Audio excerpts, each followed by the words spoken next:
El tema de hoy lo hemos titulado El mensaje a las 7 iglesias, parte 1. El mensaje a las 7 iglesias del Apocalipsis cubre 2 capítulos, el 2 y el 3. Hoy vamos a cubrir solamente parte del capítulo 2. La porción que vamos a estudiar es Apocalipsis capítulo 2 completo, del 1 al 29. A Juan se le había dicho, como vimos en el primer tema de esta serie, se le dijo: escribe en un libro lo que veas y envíalo a las 7 iglesias. Y se mencionan los nombres de las 7 iglesias: Éfeso, Esmirna, Pérgamo, Tiatira, Sardis, Filadelfia y Laodicea. Estas 7 iglesias son conocidas como las 7 iglesias del Apocalipsis. Apocalipsis capítulo 2, que es el objetivo de nuestro estudio de esta ocasión, contiene los mensajes a las primeras 4 iglesias, que son Éfeso, Esmirna, Pérgamo y Tiatira. En la pantalla van a ver fotos de algunos de los lugares más interesantes de los sitios históricos de estas 4 ciudades en donde ubicaban estas iglesias. Los nombres de estas iglesias son un símbolo de la iglesia en diferentes períodos de la era cristiana. Estos mensajes revelan la condición de la iglesia en diferentes períodos de la historia, desde su fundación en el año 31 hasta que Cristo venga. Por lo tanto, vamos a entrar en una historia fascinante, porque la profecía anticipó eventos importantes a lo largo de la historia del cristianismo, tomando cada una de las 7 iglesias como símbolo de uno de los 7 períodos de la iglesia cristiana. Sin más, vamos a la iglesia de Éfeso. Y el mensaje a la iglesia de Éfeso aparece en Apocalipsis capítulo 2, versículos 1 al 7. Si usted tiene su Biblia, la puede abrir. Sin embargo, le anticipo que los textos van a ser leídos y van a aparecer en pantalla para que podamos agilizar esta presentación. Comenzamos por identificar al destinatario de esta carta, y dice el inicio del versículo 1: escribe al ángel de la iglesia en Éfeso. Cuando habla del ángel de la iglesia, recuerden que la palabra ángel significa mensajero. Por lo tanto, esta carta es dirigida directamente a las manos del pastor de la iglesia, llámelo pastor, llámelo obispo, llámelo anciano, el líder espiritual de la iglesia, la persona que Dios ha escogido para velar por la salud espiritual de la iglesia. Por lo tanto, el destinatario de esta carta es el ángel de la iglesia de Éfeso. La ciudad de Éfeso estaba localizada en lo que hoy nosotros conocemos como Turquía. En el año 2004 tuve el privilegio de visitar estos lugares históricos, y uno de los lugares más impresionantes es la antigua ciudad de Éfeso. Ver lo que se ha desenterrado después de largos años es impresionante. Visitar lo que una vez fue Éfeso es una escuela, es para aprender. Esta ciudad, Éfeso, era en los días de Juan una de las ciudades más populosas e importantes. El autor, emisario o remitente de esta carta también se menciona en el versículo 1. Vamos a leer la segunda parte, por favor, David. Dice así: el que tiene las 7 estrellas en su diestra y anda entre los 7 candelabros de oro, dice. Muy bien. Quien envía esta carta, el emisor de esta carta, es el que tiene las 7 estrellas en su mano. Y como vimos en el segundo tema de la serie, esas 7 estrellas representan a los ángeles de las iglesias. Y los candelabros entre los cuales Jesús se mueve representan a las iglesias. Por lo tanto, el personaje que es el autor de esta carta, el que la remite, el que la envía, es Cristo. Cristo está en el cielo, pero Él se sigue moviendo entre las iglesias y tiene un ángel a través del cual se comunica a la iglesia. En esta carta a la iglesia de Éfeso se le hacen 4 reconocimientos. Y es bueno saber que las iglesias tienen cosas buenas y cosas por mejorar. Y a la iglesia de Éfeso se le presentan 4 reconocimientos, 4 cosas buenas. Lo primero está en el versículo 2 y vamos a leer solamente la primera oración de ese versículo que dice así. Dice, conozco tus obras, tu trabajo, tu paciencia, que no toleras a los malos. Muy bien. Dice Dios de la iglesia de Éfeso, conozco tus obras, conozco tu trabajo, conozco tu paciencia y conozco que no toleras a los malos. Cada cristiano, cada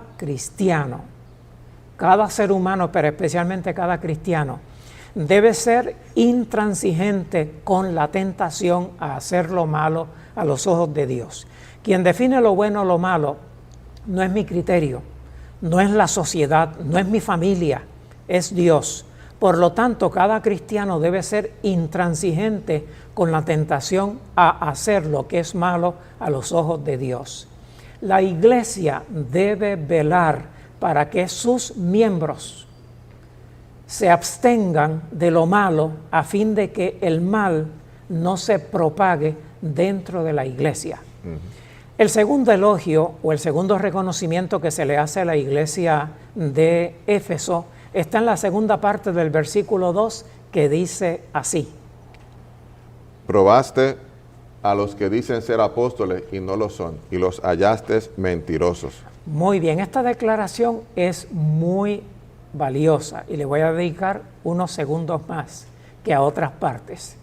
La iglesia de Éfeso es elogiada porque probó a los que decían ser apóstoles y encontró que esos que decían ser apóstoles eran realmente mentirosos. El apóstol Pablo había escrito, y lo que vamos a leer aparece en Primera de Tesalonicenses capítulo 5, versículos 20 y 21. David, por favor, léeme lo que dice Primera Tesalonicenses capítulo 5, versículos 20 y 21. Dice así, no menospreciéis las profecías, someted todo a prueba, retened lo bueno. El apóstol San Pablo dice a la iglesia, no menosprecies las profecías. Cuando alguien viene comunicando un mensaje de parte de Dios, no lo tomes livianamente. El apóstol Pablo dice, somételo a prueba y retén lo bueno. Si lo que escuchaste está en armonía con la Biblia, retén lo bueno. Si lo que escuchaste, si lo que leíste no está en armonía con lo que enseña la Biblia, descártalo. No se debe dar por santo y bueno todo lo que se dice que viene de Dios. Es nuestro deber corroborar todo con la Biblia. El apóstol Pablo fue a la iglesia de Berea. No lo conocían. Él fue no a la iglesia de Berea. Él fue a la sinagoga de Berea. Y allí le dieron la oportunidad de predicar. Y él predicó. Pastor. Eso se oye clarito allá. Sí. Era de cuando él fue a la sinagoga de Berea. La otra vez nos pasó, las alarmas sonaron y se escucharon las alarmas. Me dice cuando continuó.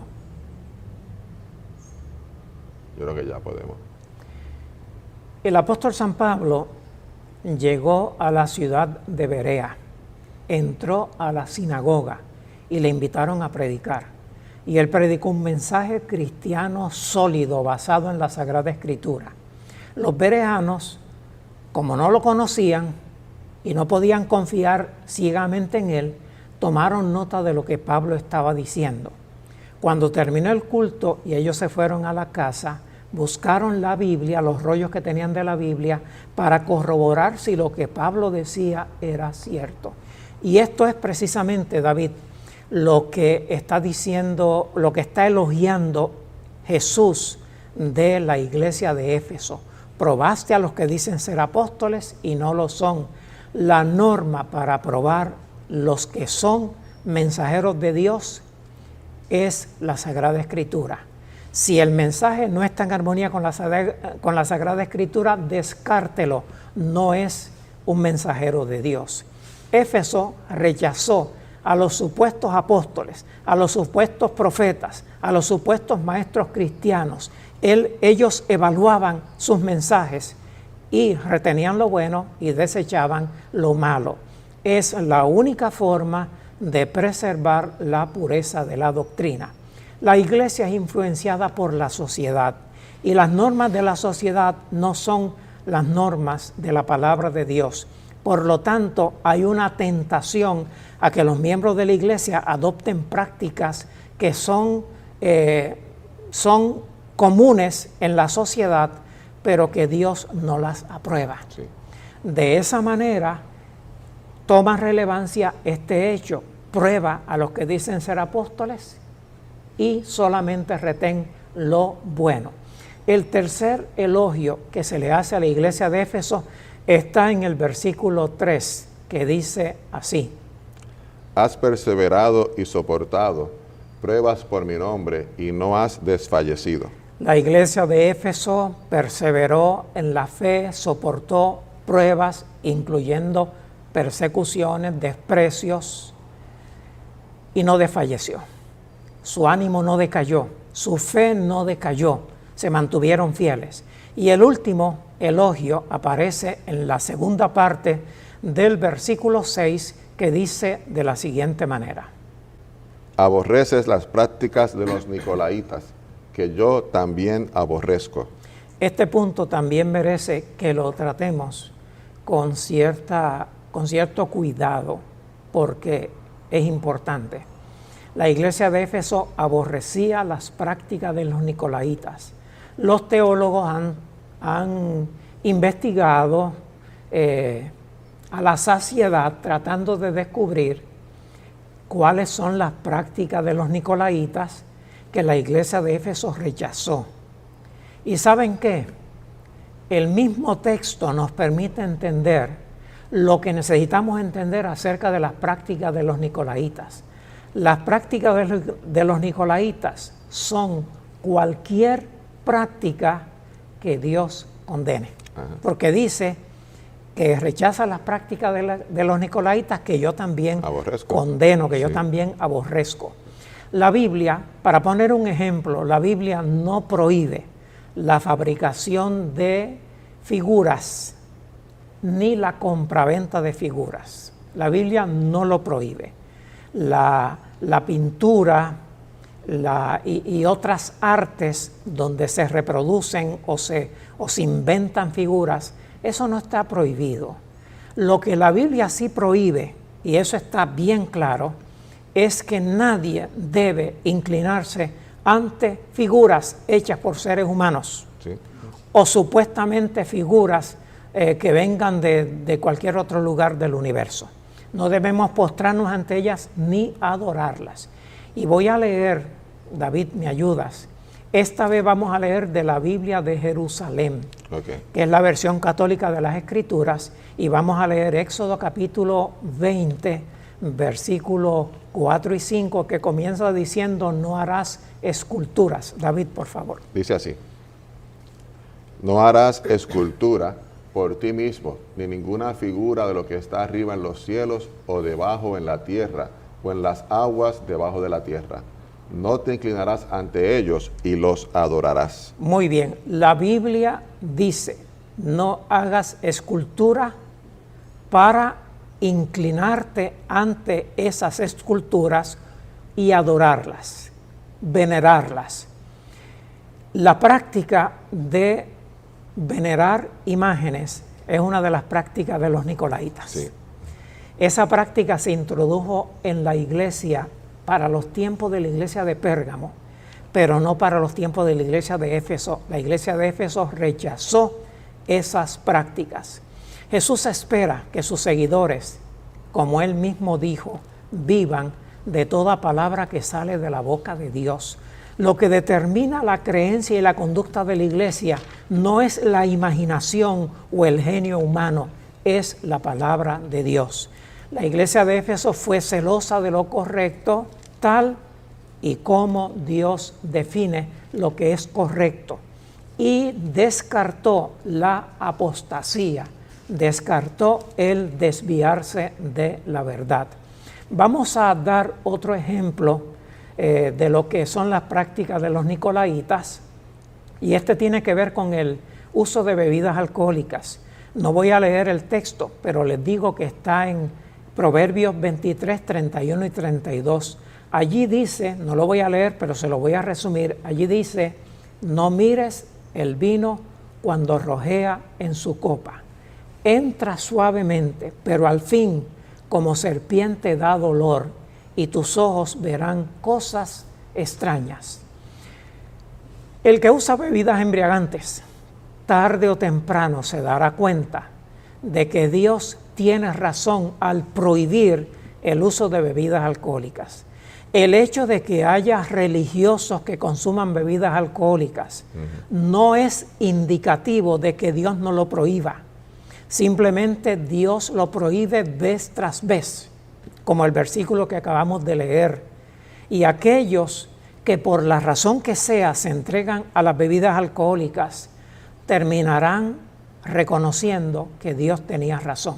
¿Qué hace que la gente recapacite y descubra que se equivocó? Puede ser un accidente de tránsito. Si no hubiera bebido, no hubiera tenido el accidente, no hubiera destruido su vehículo, no le hubiera quitado la vida a un transeúnte. Un problema matrimonial puede hacer que muchos recapaciten.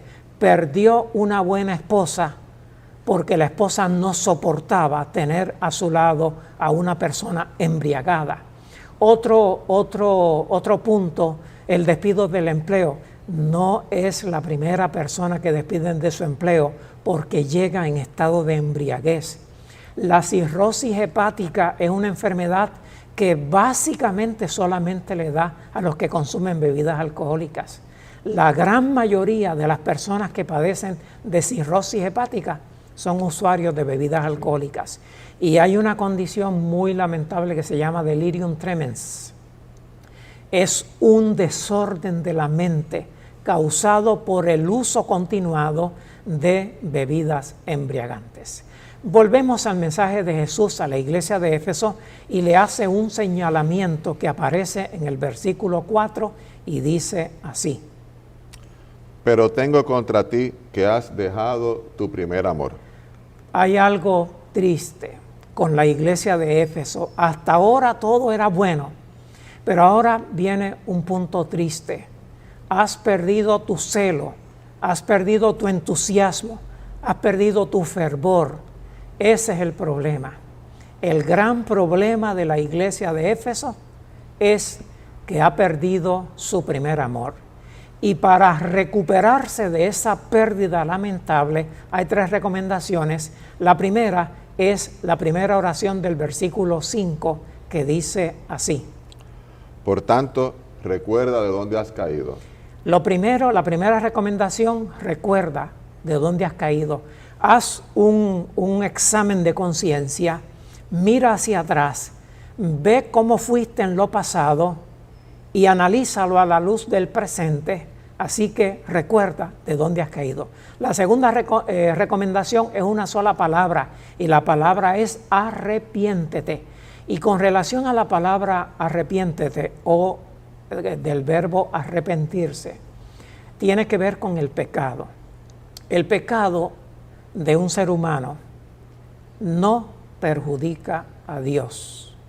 El pecado de un ser humano perjudica al pecador mismo y perjudica a las víctimas de su omisión o de su acto pecaminoso, porque el pecado tiene 2 modalidades. Está el pecado de omisión y está el acto pecaminoso. El pecado de omisión tiene que ver con lo que debimos haber hecho y no hicimos. Y Santiago 4:17 dice así, Santiago 4:17. El que sabe hacer lo bueno y no lo hace, comete pecado. Muy bien, entonces la Biblia declara pecado a aquello bueno que debemos hacer, que está en nuestra oportunidad de hacerlo, en nuestra capacidad, y no lo hacemos. Y eso es pecado, se llama pecado de omisión. Con relación al acto pecaminoso, el acto pecaminoso se define así en 1 de Juan 3:4, que dice de la siguiente manera: Todo el que comete pecado quebranta la ley, pues el pecado es la transgresión de la ley. Entonces el acto pecaminoso es transgredir la ley de Dios. Quien define el pecado es Dios. El pecado no lo define la iglesia. El pecado no lo define el individuo. El pecado lo define Dios en sus dos modalidades, omisión y comisión. La tercera recomendación que se hace a la iglesia de Éfeso, también en el versículo 5, es una frase breve que dice: vuelve a las primeras obras. El pecado de Éfeso, ¿cuál era? Has dejado tu primer amor. ¿Cuál es la solución? Número 1, admítelo, recuerda de dónde has caído. Número 2, arrepiéntete, entristécete, recapacita. Número 3, enmiéndate, vuelve a las primeras obras.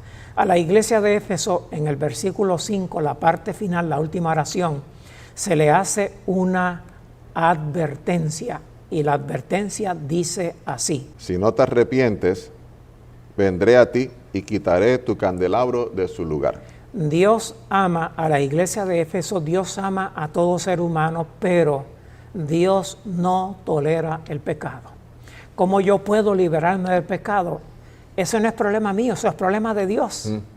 Yo lo que tengo es que creer en Él y entregarme a Él, y Él se encargará de librarme del pecado. Yo tomo la decisión en armonía con la voluntad de Dios, y Dios me da la gracia, me da el poder para alcanzar la victoria. Dios no puede pasar por alto ese pecado de haber perdido el primer amor, ni ningún otro pecado. Y llegamos a la promesa que se hace a la iglesia de Éfeso, que es en el versículo 7, y la última oración, que dice así: Al que venza, le daré a comer del árbol de la vida que está en el paraíso de Dios. Muy bien, la promesa es para el que venza. ¿Qué es vencer? Lo primero que quiero que tengan claro es que vencer es sobreponerse a la debilidad que me lleva al pecado. Y quiero garantizar, por lo que dice la Biblia y por la experiencia personal, que vencer es posible. Amén. Jesús dijo, o mejor dicho, San Pablo dijo por inspiración del Espíritu Santo: todo lo puedo en Cristo que me fortalece. Y Jesús dijo: nada hay imposible para Dios.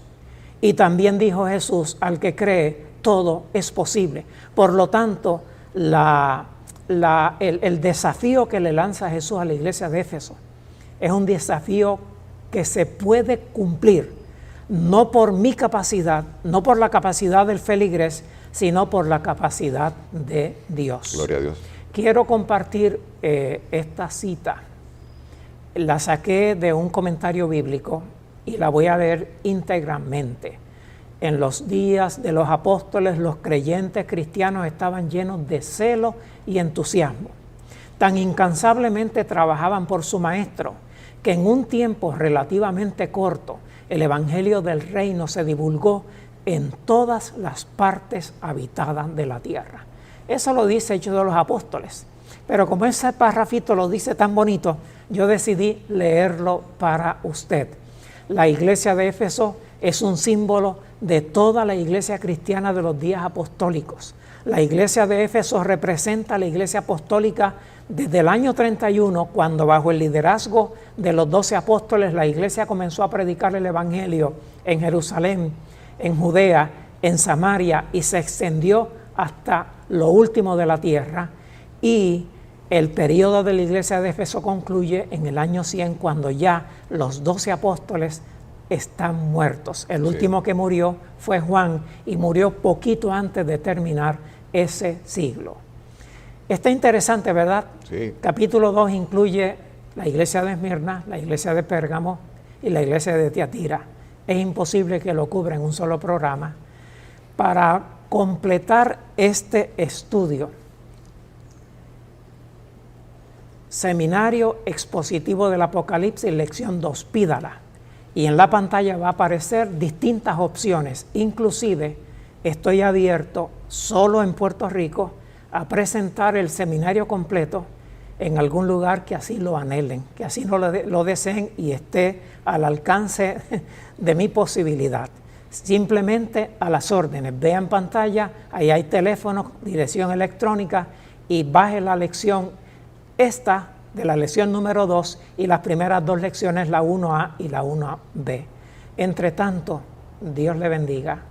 La bendición del Señor sea con cada uno de ustedes. La paz de Dios les acompañe siempre. En el nombre de Jesús. Amén. Amén. Amén.